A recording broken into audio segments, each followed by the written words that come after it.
Di masa lalu, hiduplah seorang dokter psikopat yang berambisi untuk menemukan terobosan baru di dunia medis. Menurutnya, otak adalah bagian paling menarik dalam kehidupan. Dengan menguasai sistem syaraf pada organ tersebut, dia merasa memiliki kuasa untuk mengendalikan hidup selayaknya Tuhan. Ambisi itu mendorongnya untuk membunuh manusia dan menjadikannya bahan eksperimen. Dia dijuluki dengan sebutan headhunter karena selalu mengincar kepala korban. Sosoknya tidak pernah terungkap karena dia melakukan kejahatannya dengan penuh perhitungan. Publik mulai gusar dan takut menghadapi teror dari headhunter. Pemerintah berusaha melakukan yang terbaik untuk mencari solusi, dan akhirnya mereka menemukan sebuah metode antisipasi jangka panjang. Pada tahun 95, seorang profesor bernama Danili berhasil menemukan gen psikopat. Dengan gen tersebut, manusia bisa mendeteksi bibit psikopat sejak dalam kandungan. Tes ini diklaim memiliki tingkat keakuratan hingga 99%, dan 1% sisanya adalah gen jenius. Itu artinya, di antara 10 janin yang melakukan tes dan dinyatakan memiliki gen psikopat, maka hanya satu di antara mereka yang memiliki kemungkinan gen jenius, karena kedua gen tersebut sangat identik. Pihak pemerintah ingin setiap janin diperiksa, dan apabila dinyatakan memiliki gen psikopat, maka janin tersebut harus segera digugurkan. Namun, rencana itu menentang hak asasi manusia dan pada akhirnya presiden menolak rancangan undang-undang tersebut. Suatu ketika, headhunter ingin penelitiannya segera diselesaikan. Setelah menyerang sekelompok keluarga di malam hari, headhunter pulang namun ternyata rencananya itu berakhir dengan kegagalan. Keluarga korban yang selamat berhasil mengidentifikasi dirinya sebagai pelaku. Pada akhirnya, headhunter tertangkap dan istrinya yang mengetahui hal itu sangat kecewa. Istri headhunter yang sedang hamil menemui Profesor Lee dan dia memutuskan untuk memeriksa janinnya. Keputusan itu membuatnya sakit hati karena ternyata putranya mewarisi gen psikopat. Ji-eun bukan satu-satunya wanita yang melakukan tes. Saat itu, ada seorang wanita yang juga dinyatakan memiliki janin dengan gen psikopat. Walau demikian, dia percaya bahwa anaknya tidak akan tumbuh menjadi orang jahat karena mendiang suaminya memiliki pribadi yang baik. Mendengar hal itu, Ji-eun merasa tidak memiliki harapan karena suaminya adalah seorang pembunuh yang tidak memiliki perasaan. 25 tahun kemudian, warga mulai melupakan tragedi kelam yang terjadi di masa lalu. Namun, ketenangan itu sirna ketika sosok pembunuh kembali meneror warga dan menggemparkan publik. Perbuatannya mengingatkan luka di masa lalu di mana pembunuh itu diidentifikasi sebagai psikopat dan hal tersebut menimbulkan pertanyaan besar apakah dia keturunan headhunter atau bukan. Di saat-saat genting seperti itu, seorang petugas polisi baik hati berusaha melakukan yang terbaik untuk melayani masyarakat. Jung Barem, itulah namanya. Barem adalah pemuda polos yang sangat peduli terhadap sesama. Dia sangat rendah hati dan juga pandai bersosialisasi.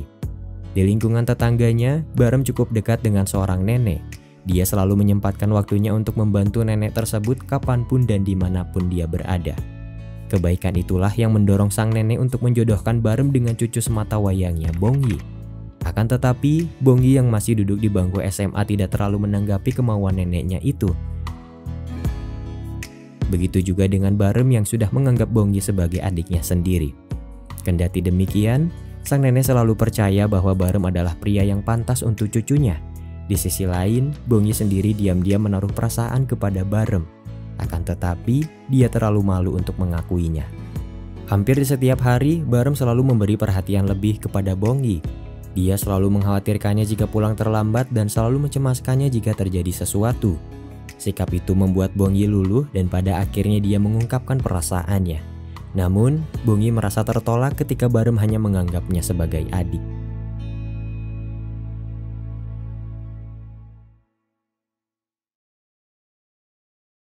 Sudah 25 tahun headhunter mendekam di penjara sebelum menerima hukuman matinya. Walau begitu, negara kembali terancam setelah sosok pembunuh berantai kembali meneror warga. Seorang detektif bernama Muchi berusaha melakukan yang terbaik untuk menyelidiki kasus tersebut. Dalam prosesnya, seorang reporter bernama Hongju melibatkan diri ke dalam penyelidikan. Dia akan mengumpulkan bukti untuk dijadikan konten pada acara TV bernama Sherlock Hongju yang sedang dia pegang. Pada akhirnya, Muchi dan Hongju saling bekerja sama untuk mengungkap kasus pembunuhan tersebut. Di masa lalu, Muchi dan kakaknya Muwon berhasil bertahan hidup ketika headhunter merenggut nyawa orang tuanya. Namun, Muwon terluka parah dan dia mengalami cacat seumur hidup. Luka lama tersebut menumbuhkan ambisi pada diri Muchi untuk balas dendam. Dia selalu bersumpah akan mencari putra headhunter dan membunuh headhunter di hadapan putranya itu. Dia ingin putra headhunter merasakan apa yang dia rasakan di masa lalu karena menurutnya itu adalah hukuman yang pantas dan setimpal untuknya. Sebagai pastor, kakak Muchi menemukan kedamaian yang begitu berarti setelah dia memaafkan perbuatan headhunter di masa lalu. Namun, Muchi sebagai adik menentang sikap kakaknya itu karena dia masih marah atas apa yang telah terjadi. Perbedaan itu menciptakan jarak dan membuat hubungan mereka tidak harmonis. Bukan hanya Muchi, Hongju juga memiliki dendam pribadi kepada headhunter. Di masa lalu, headhunter menculik dia dan adiknya saat orang tua mereka pergi. Hongju berhasil selamat sementara adiknya tidak. Hongju merasa sangat bersalah dan dia memutuskan untuk hidup seorang diri. Karena menurutnya, dia tidak pantas untuk hidup bahagia bersama orang tuanya setelah apa yang terjadi. Pada akhirnya, Hongju hidup dengan ideologi tersebut dan dia tidak pernah menceritakannya kepada siapapun. Bahkan, ayah Hongju yang bekerja sebagai detektif menganggap dirinya sudah tiada. Sama halnya seperti Muchi, Hongju sangat ingin membalaskan dendamnya kepada headhunter. Namun, dia belum memiliki kekuatan yang cukup untuk menghadapinya. Di suatu hari, Barem harus menerima kenyataan pahit ketika teman dekatnya yang bernama Cikuk terluka secara misterius. Kondisinya kritis dan dia dilarikan ke rumah sakit. Kejadian itu secara teoritis berhubungan dengan kasus pembunuhan berantai yang sedang diselidiki oleh detektif Muchi. Sebagai teman, Barem memutuskan untuk menyelidiki kasus tersebut dan sejak saat itulah dia mulai dekat dengan Muchi. Waktu berlalu dan korban terus berjatuhan. Muchi terus menyelidiki kasus tersebut dan dia menyimpulkan bahwa pelaku merupakan psikopat yang membenci Tuhan. Hal itu terbukti karena dia selalu meninggalkan jejak berupa ejekan kepada Tuhan, mulai dari membunuh korban di dekat gereja, mengukir salib di tubuh korban dan sebagainya. Setelah lama tidak terlihat, Profesor Lee akhirnya kembali saat mendengar kasus pembunuhan berantai. Dia tahu bahwa pelakunya kemungkinan besar adalah putra headhunter karena dia sudah memeriksa gennya di masa lalu. Namun, dia harus membuktikannya sendiri karena bisa saja putra headhunter memiliki gen jenius. Pada akhirnya, Profesor Lee menemui Ji-eun, istri headhunter untuk melihat situasi. Nampaknya putra Ji-eun itu bekerja di rumah sakit sebagai Sung Yohan. Ji-eun seakan menutupi sesuatu karena gelagatnya cukup mencurigakan. Pada akhirnya, Profesor Lee pergi ke rumah sakit dan dia melihat langsung bagaimana Yohan menjalani kehidupannya sebagai dokter. Yohan nampak seperti pria dingin dan tidak kenal rasa takut. Hal itu terbukti ketika Yohan berhadapan dengan preman yang berontak dengan panik karena temannya terluka. Dia tidak segan untuk mengacungkan pisau dan berkata bahwa dirinya ahli dalam menggunakan alat tersebut. Bagi Profesor Lee, hal itu sudah cukup membuktikan bahwa Yohan memiliki tanda-tanda psikopat. Namun, dia masih belum bisa menyimpulkan apakah Yohan yang melakukan kejahatan ini atau bukan. Semasa hidupnya, Bongyi memiliki trauma mendalam yang membuatnya tidak bisa menyeberangi jembatan saat hujan. Di masa lalu, saat hujan deras mengguyur daerahnya, Bongyi pernah dilecehkan oleh seorang pria di bawah jembatan. Detektif Muchi berhasil menangkap pria itu dan menjebloskannya ke penjara. Walau begitu, kenangan buruk tersebut meninggalkan luka yang sangat dalam dan Bongyi tidak pernah bisa melupakannya hingga saat ini. Nenek Bongyi selalu merasa bersalah karena tidak bisa menjaga cucunya saat itu. Sebagai gantinya, dia selalu berusaha merawat Bongyi sebaik mungkin. Suatu ketika, Nenek Bongyi mencari nafkah dan bekerja sebagai cleaning service. Secara tidak sengaja dia bekerja di rumah Yohan dan semuanya nampak baik-baik saja. Namun ketika Yohan pergi meninggalkan rumah, Nenek Bongyi menemukan sebuah ruangan bawah tanah yang cukup mencurigakan. Di dalamnya terdapat banyak sekali foto korban pembunuhan yang baru-baru ini terjadi. Nenek Bongyi terkejut dan dia menyadari bahwa Yohan adalah pelakunya selama ini. Nenek Bongyi pergi dengan panik ketika Yohan kembali ke rumahnya. Dia pergi sembari membawa foto bukti dan Yohan yang mengetahui itu terpaksa harus merenggut nyawanya. Barem tidak sempat membantu karena dia terlambat menyadari panggilan darinya.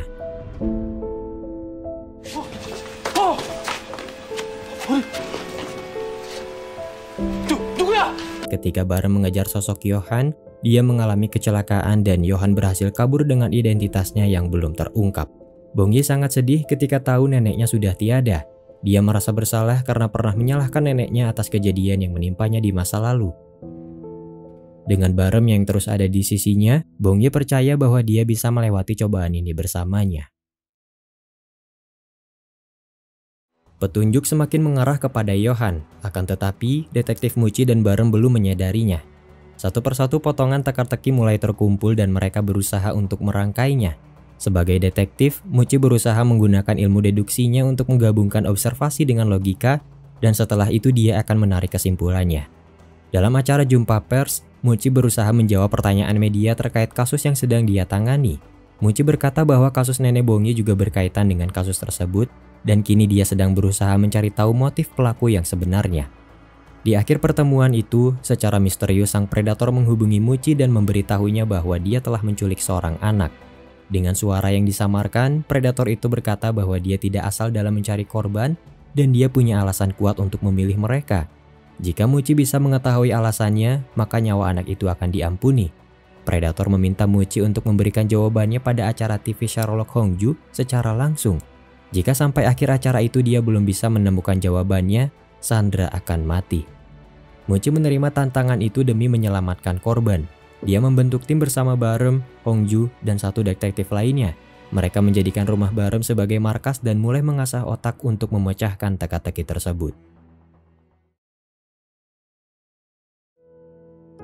Waktu berlalu dan akhirnya Muci mendapatkan jawabannya. Dari setiap korban yang sudah diinvestigasi, Muci menarik kesimpulan bahwa mereka berkaitan dengan dongeng tentang 7 dosa besar.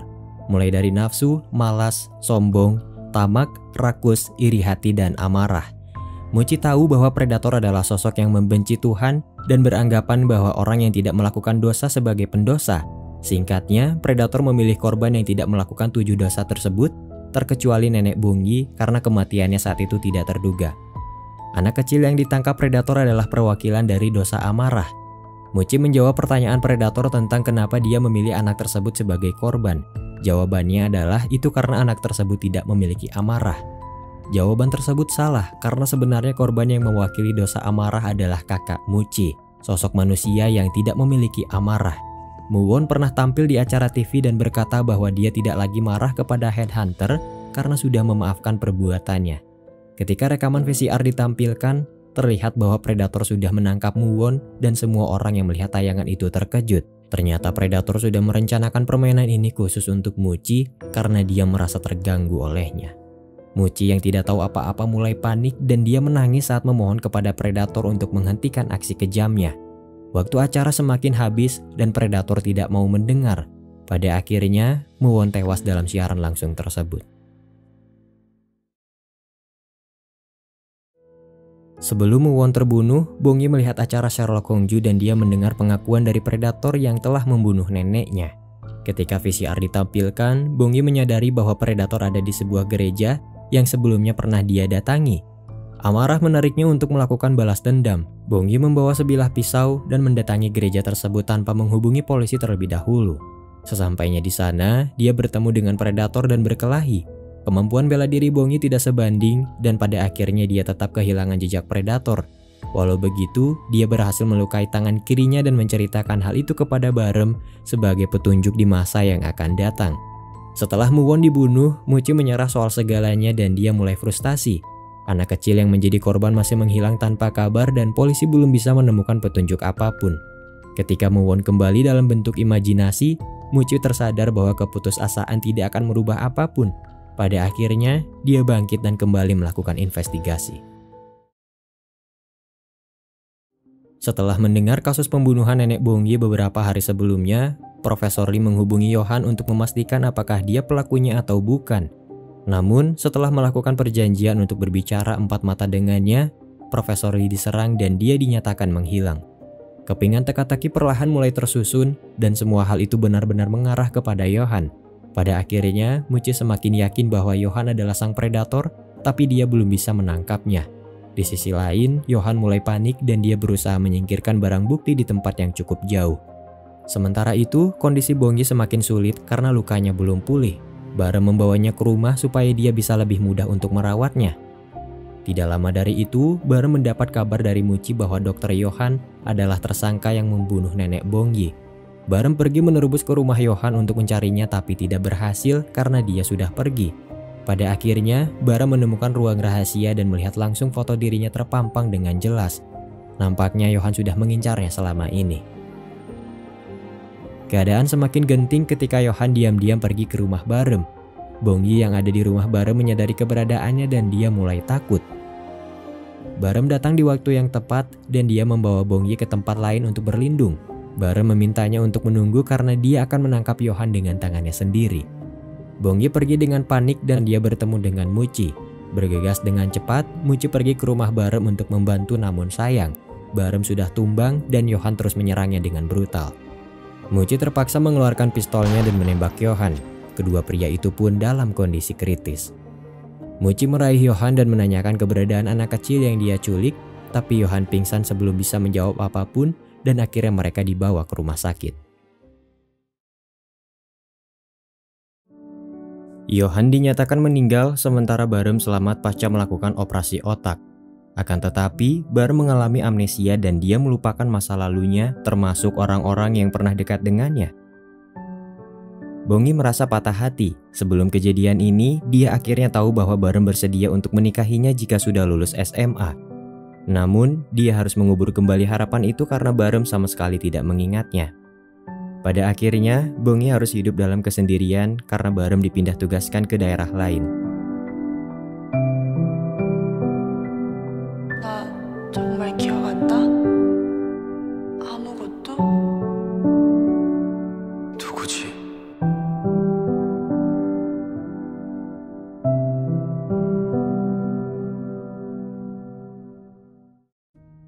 Di saat yang sama, sosok pria yang pernah melecehkan Bongyi baru saja bebas dari penjara. Dia adalah Duksu, manusia rendahan yang tidak pernah kapok dengan perbuatannya.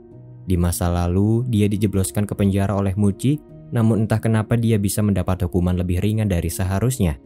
Muci memperingatinya untuk tidak mengganggu Bongyi lagi. Dia merasa bertanggung jawab karena Bongyi masa lalu pernah memintanya untuk balas dendam kepada Duksu. 1 tahun telah berlalu, keadaan damai untuk sementara sebelum akhirnya sosok psikopat baru muncul dan kembali meneror warga. Setelah cukup lama berpisah, Barem akhirnya bertemu dengan Muci dan dia mulai mengingatnya. Dalam waktu yang cukup lama ini, Barem mengalami banyak perubahan di mana dia mulai memiliki intuisi seperti psikopat. Intuisi itu bahkan mampu membantu Muci dalam memecahkan kasus pembunuhan yang baru saja terjadi. Pada akhirnya, Barem diangkat menjadi detektif dan dia bekerja bersama Muci. Ingatan Barem perlahan terus kembali. Dia mulai mengingat Bongyi dan berusaha mencari tahu keberadaannya. Di bawah hujan yang deras, Barem menemukan Bongyi yang masih berjuang dengan traumanya. Dia meminta maaf karena baru mengingatnya selama ini. Pada akhirnya, mereka kembali bersama dan membuka lembaran baru.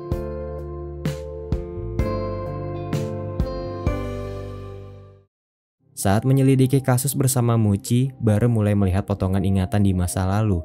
Anehnya, dia melihat ingatan Johan saat merenggut nyawa para korbannya. Menurut dokter, itu adalah ingatan yang tercampur karena di masa lalu dia pernah menyelidiki kasus Johan. Akan tetapi, ingatan itu perlahan terus bermunculan dan Barem mulai memiliki hasrat untuk melakukan tindak kekerasan. Barem mulai meragukan ingatan itu dan dia selalu bertanya-tanya, ingatan siapa yang sebenarnya dia lihat. Barem berusaha mencari jawabannya seorang diri. Dia menemui headhunter di penjara karena mendapat kabar bahwa dialah yang melakukan operasi otaknya. Ternyata headhunter telah memindahkan bagian otak Johan kepada dirinya. Dia melakukan itu atas perintah seseorang yang sampai saat ini belum diketahui apa maksud dan tujuannya. Sejak saat itu, Barem mulai merasa takut bahwa Johan dalam dirinya akan mengambil alih.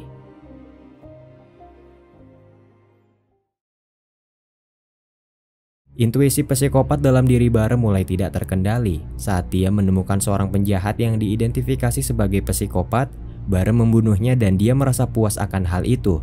Namun, di sisi lain dia juga merasa bersalah dan pada akhirnya dia memutuskan untuk menyerahkan diri. Akan tetapi, semua bukti kejahatan yang dia lakukan tiba-tiba menghilang. Ternyata itu adalah perbuatan Profesor Lee yang secara tidak terduga masih hidup. Profesor Lee menemui Barem dan menceritakan semuanya. Dia menjelaskan bahwa Barem akan terus berbuat jahat karena bagian otak Johan sudah mempengaruhinya. Profesor Lee menyarankan Barem agar dia menggunakan intuisinya untuk membasmi psikopat lain. Awalnya Barem tidak setuju, namun ketika dia hilang kendali dan hampir membunuh Bongyi, Barem sadar bahwa dia harus menyalurkan hasratnya pada orang yang tepat. Mereka adalah para psikopat yang sejatinya akan terus berbuat jahat walaupun sudah dihukum. Suatu ketika, Barem akhirnya tahu apa yang terjadi kepada Bongyi di masa lalu. Dia mulai mencari Duksu untuk membunuhnya sekaligus membalaskan dendam Bongyi.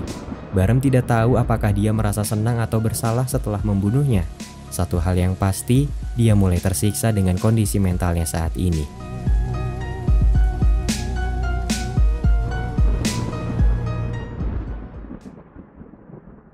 Kabar penjahat yang dibunuh Barem ternyata mengundang komentar positif dari halayak umum. Mereka merasa bahwa para penjahat itu pantas mendapatkannya. Namun, di sisi hukum perbuatan itu tetap salah dan Muci berusaha keras untuk mencari tahu siapa pelakunya. Sementara itu, Barem terus memainkan perannya sebagai detektif selagi dia beraksi untuk membasmi para predator dengan intuisinya. Dengan arahan Profesor Lee, Barem terus mendapat petunjuk mengenai orang-orang yang dinyatakan sebagai psikopat. Satu persatu di antara mereka mulai mati di tangan Barem dengan cara yang mengenaskan. Barem membalas perbuatan mereka dengan perlakuan yang sama. Mata dibayar mata, gigi dibayar gigi. Itulah prinsipnya dalam menghukum mereka. Sikap dan perbuatan Barem perlahan menciptakan jarak di antara hubungannya dengan Bongyi. Barem mulai merasa bahwa dia tidak pantas untuknya dan dia berusaha untuk menjauh. Di sisi lain, Bongyi akhirnya tahu bahwa Barem adalah sosok orang yang menghabisi Duksu dan dia paham kenapa Barem menjauhinya. Bongyi berkata, "Siapapun kamu, seperti apapun dirimu, aku hanya menyukaimu." Perkataan itu membuat Barem tersadar bahwa kehadiran Bongyi mungkin akan merubah dirinya secara perlahan. Pada akhirnya, Barem meminta Bongyi untuk menunggu karena dia akan berjuang melawan sisi gelapnya.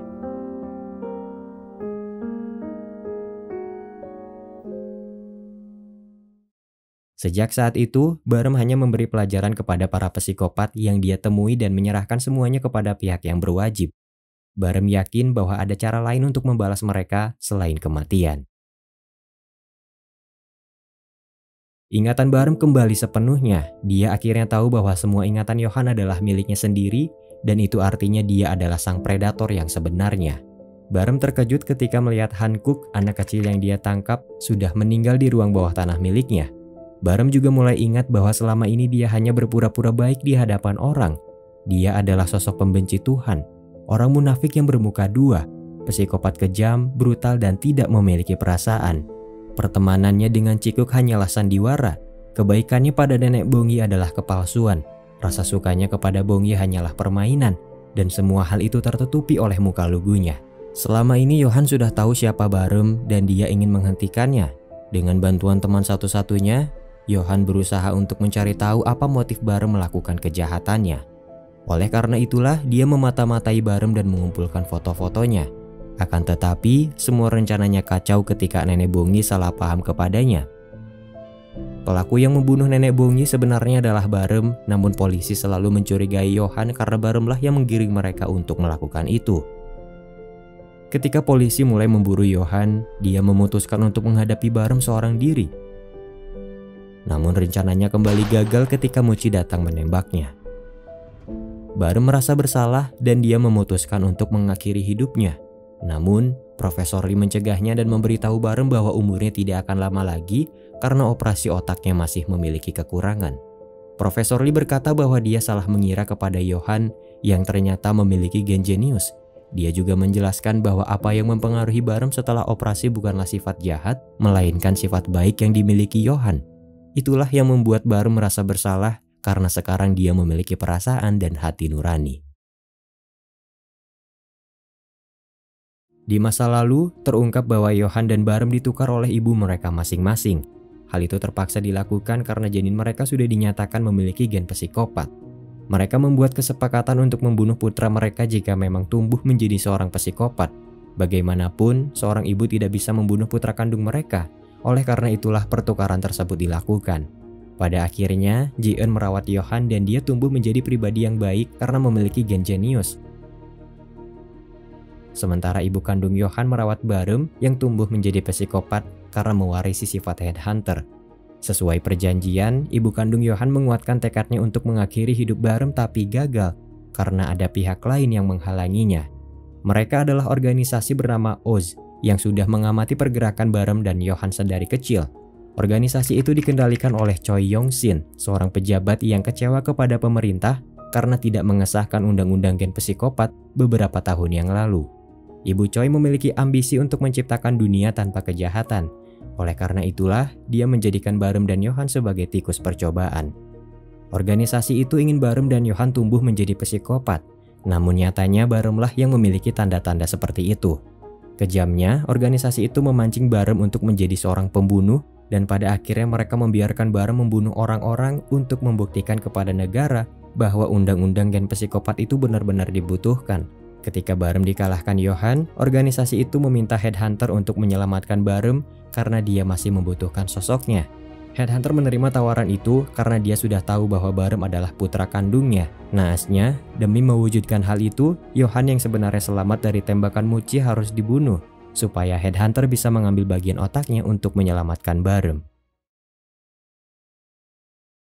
Semasa hidupnya, Johan tidak pernah hidup dengan tenang karena orang-orang mengira bahwa dia adalah putra pembunuh. Saat remaja, dia selalu mendapat perlakuan buruk dari teman-temannya. Bahkan, dia pernah dipukuli hingga kritis hanya karena memegang status sebagai putra Headhunter yang pada nyatanya itu tidak benar. Dari sekian banyaknya orang, reporter Hongju merupakan salah satu sosok yang bisa menerima Johan. Walaupun Hongju memiliki dendam kepada Headhunter, dia sadar bahwa apa yang dilakukannya tidak berhubungan dengan Johan. Setelah mereka dipertemukan, Hongju menjalin hubungan spesial dengan Johan dan dia tidak pernah menceritakannya kepada siapapun. Fitnah yang menimpa Johan sempat membuat Hongju kecewa kepadanya. Bahkan dia sempat berpikir untuk menggugurkan bayi Johan yang ada dalam kandungannya. Namun, dia merasakan kejanggalan dan mulai menyelidiki kasus ini seorang diri.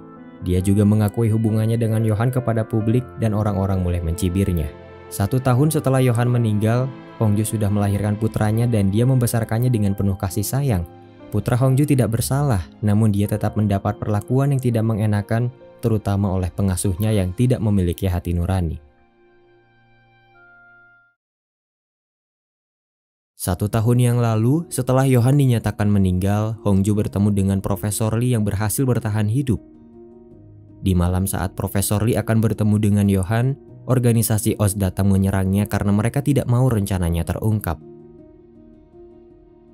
Pada akhirnya, Johan menemukan Profesor Lee dan dia merawatnya sebisa mungkin. Profesor Lee memang memiliki hubungan kerjasama dengan pemimpin Oz. Dia sama-sama ingin menciptakan dunia tanpa kejahatan. Namun, Profesor Lee tidak bisa menerima cara yang dilakukan pemimpin Oz karena menurutnya itu tidak manusiawi. Profesor Lee menceritakan semuanya kepada Hongju dan akhirnya dia tahu apa yang sebenarnya terjadi. Hongju juga akhirnya tahu bahwa Barem adalah sang predator, tapi dia tidak langsung melaporkannya karena ingin membersihkan nama Johan terlebih dahulu. Sejak saat itulah, Hongju meminta Profesor Lee untuk memancing Barem supaya dia menyalurkan hasratnya pada orang yang tepat. Selagi melakukan itu, Hongju menyiapkan cara terbaik untuk membongkar semua teka-teki ini. Di masa lalu, Barem juga hidup dalam kesendirian. Dia dijauhi oleh teman-temannya karena memiliki kecenderungan psikopat. Semua orang takut kepadanya dan menjulukinya dengan sebutan monster. Hingga suatu ketika, Barem berdoa kepada Tuhan supaya dia tidak tumbuh seperti apa yang orang-orang bicarakan. Akan tetapi, Barem merasa bahwa doanya tidak pernah dijawab dan sejak saat itulah dia mulai tidak menyukai Tuhan. Kini, setelah mengingat semua perbuatannya, Barem menyesal tapi akhirnya dia tahu bahwa dirinya sedang dikendalikan oleh sebuah organisasi. Selama lebih dari 25 tahun, Barem memang tumbuh sebagai pribadi yang memiliki ciri-ciri psikopat. Tapi dia tidak pernah membunuh siapapun. Hingga suatu ketika, organisasi Oz memancingnya untuk membunuh seseorang. Dia adalah pria yang pernah membunuh ibu angkat Barem di masa lalu. Barem memang sudah lama menaruh dendam kepada orang itu, tapi dia tidak pernah menemukannya. Organisasi Oz diam-diam memberi lokasi pria itu dan akhirnya Barem membunuhnya. Sejak saat itulah jiwa psikopat Barem benar-benar bangkit hingga akhirnya membunuh nenek Bongi dan kakak Muci. Pada akhirnya, Barem memutuskan untuk menghentikan organisasi Oz sebelum dia menyerahkan diri dan mengakui semua perbuatannya. Muci dan Bongi perlahan mulai mengetahui bahwa Barem adalah predator yang sebenarnya. Bongi menyadari itu ketika dia melihat bekas luka di tangan Barem saat mereka bertarung di gereja 1 tahun yang lalu. Bongi kaget tapi dia berusaha untuk tidak mempercayai hal itu. Sementara Muci, dia mulai menemukan kejanggalan ketika Cikuk yang ada di rumah sakit dibunuh secara misterius. Muci menyelidiki kasus itu dan akhirnya dia juga tahu bahwa dalang dari kekacauan ini adalah organisasi Oz. Namun yang lebih menyakitkan adalah dia juga akhirnya tahu bahwa Barem adalah predator yang sudah membunuh kakaknya. Waktu terus berjalan, kebenaran pun semakin dekat dan Bonggi akhirnya yakin bahwa Barem adalah sosok orang yang sudah membunuh neneknya. Walaupun berat, itu adalah fakta menyakitkan yang harus diterima oleh Bonggi. Amarah kembali menariknya untuk melakukan balas dendam dan dia mulai mencari Barem yang saat itu sedang berjuang untuk mengungkap kejahatan Oz. Setelah melakukan investigasi, Barem akhirnya mendapatkan file rahasia tentang organisasi Oz dari mantan organisasi tersebut. Dia adalah seorang wanita yang dulu pernah ditugaskan pimpinan Oz untuk merawat Barem setelah orang tua angkatnya meninggal. Pada akhirnya, Barem menyerahkan file itu kepada Hongju untuk dipublikasikan melalui acaranya dan dia akan menyerahkan diri. Di suatu malam, Barem akhirnya berhadapan langsung dengan Bongyi yang sangat kecewa kepadanya. Sungguh ironis, Bongyi sempat jatuh cinta kepada pria yang membunuh neneknya sendiri. Bongyi menyerangnya dengan marah. Ketika Barem mulai menyerah, Bongyi sadar bahwa Barem harus menebus dosanya dan menjalani hidup dengan penyesalan. Barem menyerahkan dirinya ke polisi. Semua orang kecewa dan memintanya untuk dihukum mati. Mendengar fakta tersebut, Muci marah besar dan dia merasa kesal karena tidak sempat membalaskan dendamnya. Ketika Barem mengakui perbuatannya pada polisi, dia bertemu dengan ibu kandungnya yang sangat merasa bersalah karena tidak bisa mengatasi kekacauan ini. Pada akhirnya, dia memutuskan untuk mengakhiri hidupnya di atas tebing. Sementara itu, Hongju membongkar semua fakta tentang organisasi Oz dengan foto-foto dan rekaman audio yang membuktikan bahwa pejabat Choi terlibat dalam kejahatan yang tidak manusiawi. Hongju membersihkan nama Yohan dari semua tuduhan dengan bukti video yang menunjukkan bahwa Yohan sejatinya adalah orang yang memiliki emosi. Hal itu cukup membuktikan bahwa dia bukanlah seorang psikopat. Setelah itu, Hongju menyerahkan dirinya sendiri. Karena mau bagaimanapun, dia sudah bekerja sama dengan Profesor Lee untuk memancing Barem agar membunuh para psikopat. Pada akhirnya, Hongju bertemu dengan sang ayah yang mulai menyadari bahwa dia adalah putrinya. Hongju meminta maaf karena dia sudah menyembunyikan keberadaannya selama ini dan akhirnya dia dibawa dengan borgol. Sementara itu, pemerintah akhirnya mengadakan pemilihan suara terkait undang-undang gen psikopat dan rencana itu dikabulkan karena banyak warga yang menyetujuinya setelah melihat apa yang terjadi.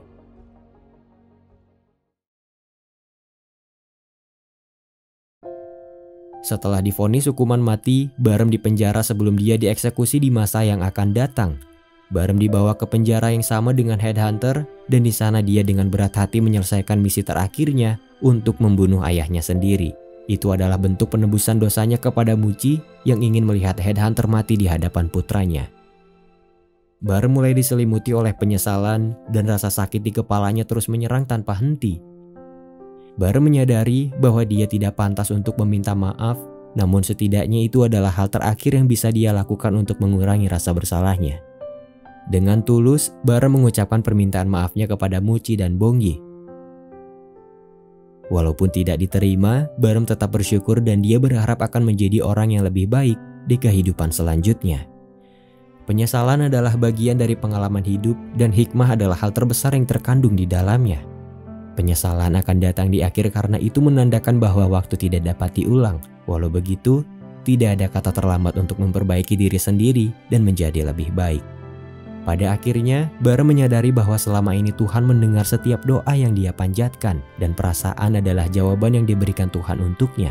Perasaan tersebut menjadi anugerah sekaligus hukuman untuk Barem atas apa yang telah dia perbuat. Walau hanya sesaat, Barem merasakan kedamaian ketika dia berhalusinasi di akhir hayatnya. Barem bertemu dengan sosoknya di masa lalu dan mengatakan padanya bahwa Tuhan mengabulkan keinginan mereka untuk tidak menjadi monster. Pada akhirnya, Barem meninggalkan dunia ini dengan tenang.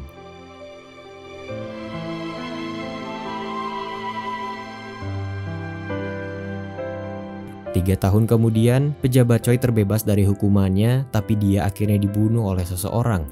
Di saat yang sama, Hongju terbebas dan putranya Encong sudah menyambutnya dengan hangat bersama kakek dan neneknya. Muci berhenti dari pekerjaannya dan mulai berjualan. Dia juga menjadi sosok paman yang baik bagi Bongyi dan membantu biaya kuliahnya. Muci dan Hongju bertemu dan mereka saling meminta maaf atas kesalahpahaman yang terjadi di masa lalu.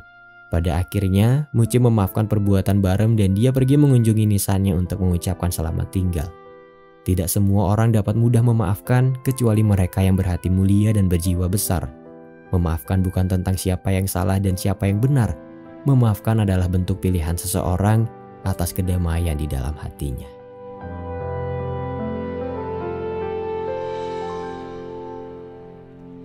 달빛이 참박네요.